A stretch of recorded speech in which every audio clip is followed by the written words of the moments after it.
What's good, everybody? Welcome back to the channel. I'm Nonfiction. Don't forget to hit that subscribe button as well as notification bell to stay up to date on all content going down on this channel. Appreciate you, love you. Now to the video. Nah, this ain't nonsense, this is nonfiction. So excuse if the content is offensive, it's official. Now that we have been acquainted, this is my pleasure, my pain, your entertainment. What's good, everybody? Welcome back to the channel. My name is Nonfiction, and yes, as you see the title, some of you may have never seen History of the World Part 1. History of the World Part 1 is an anthology. That's what they've always called it, an anthology, and it's a five-part series. The 5-part series, and it talks about like the Stone Age, and it's like the Old Testament.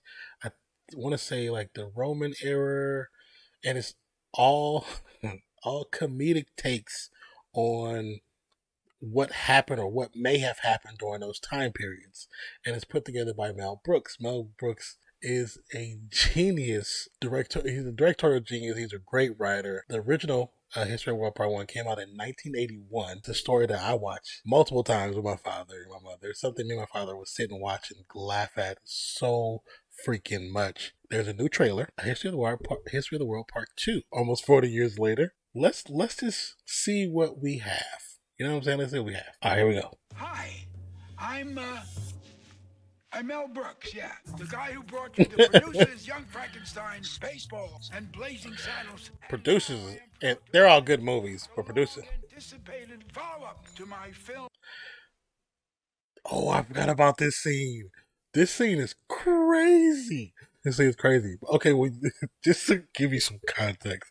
So as you see, it's going through the different little phases of time that happen in real life, and you see the tablet, the tablet that falls. So it's Moses coming down from talking to Jesus, talking to God, and he has 15 commandments, and he goes, "I have 15 commandments," and he drops one, 10 commandments.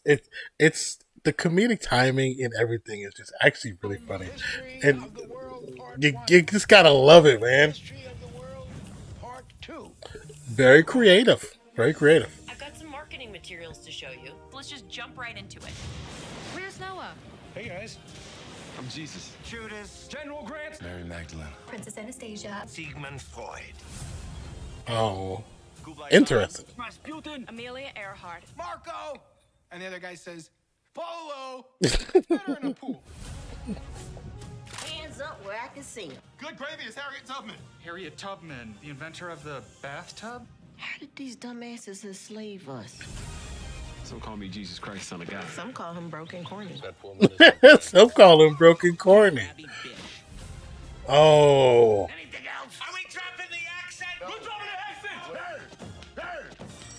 Who is this? Your mama. If you're my mother, what is your last name? Bell. That's my mother. That confirms. stupid.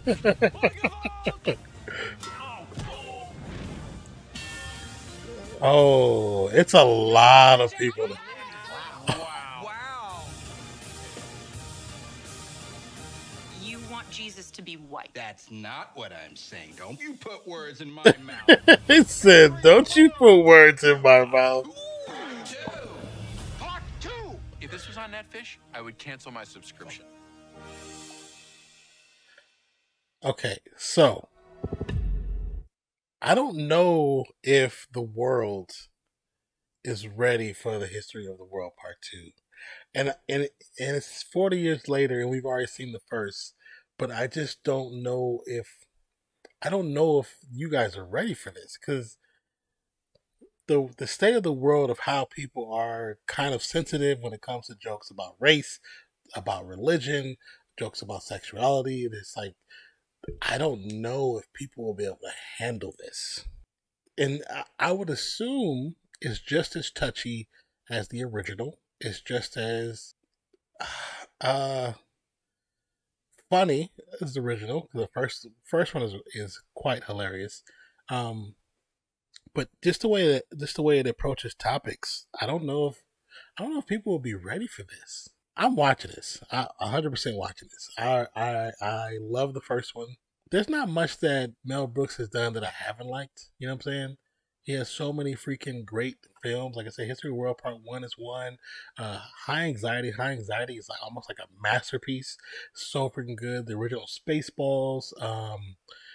There's a movie I remember seeing as a kid, silent movie, and it was just weird. But then he has the original producer that came out in the 60s. So freaking good. Young Frankenstein's a comedy classic. Like, it's truly a comedy classic. And if you've never seen Blazing Saddles, from Mel Brooks, Blazing Saddles probably has to be one of my favorite films from him of all time. Like, it's the comedy in that is so on point, and with that story and that topic is so funny. The way they approach everything, and and there's so many race related jokes that I think today it would get canceled. Like that, like that's how bad compared to what people think is bad today. That's how bad it is. But it's so freaking hilarious. It's so freaking hilarious. Spaceballs is funny. Robin Hood Men in Tights. If you've seen Robin Hood Men in Tights, and you've seen the Mel Brooks film. I mean, that's probably one that most people have seen. Or like the Dracula, which came out in 1995.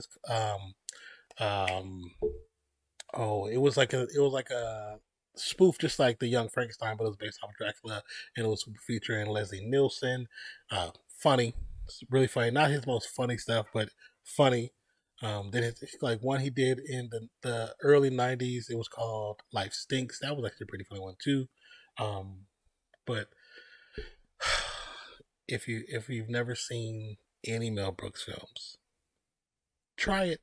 Check it out when it comes out. Once again, my name is NonFiction. I'll put a link in the description for the trailer. I hope you enjoyed my reaction. Hope you enjoyed the trailer itself. Appreciate you. Love you. Hope you have a wonderful day, night, evening, morning, noon, wherever you are in the world today. I can't wait to watch it. I might even do a reaction to the original History of the World Part 1 trailer. Because I know it's on YouTube. So appreciate you. Love you. Peace out, y'all. Enjoy the rest of your week. Yeah, rest of your week. Still early in the week. Rest of the week. Peace out.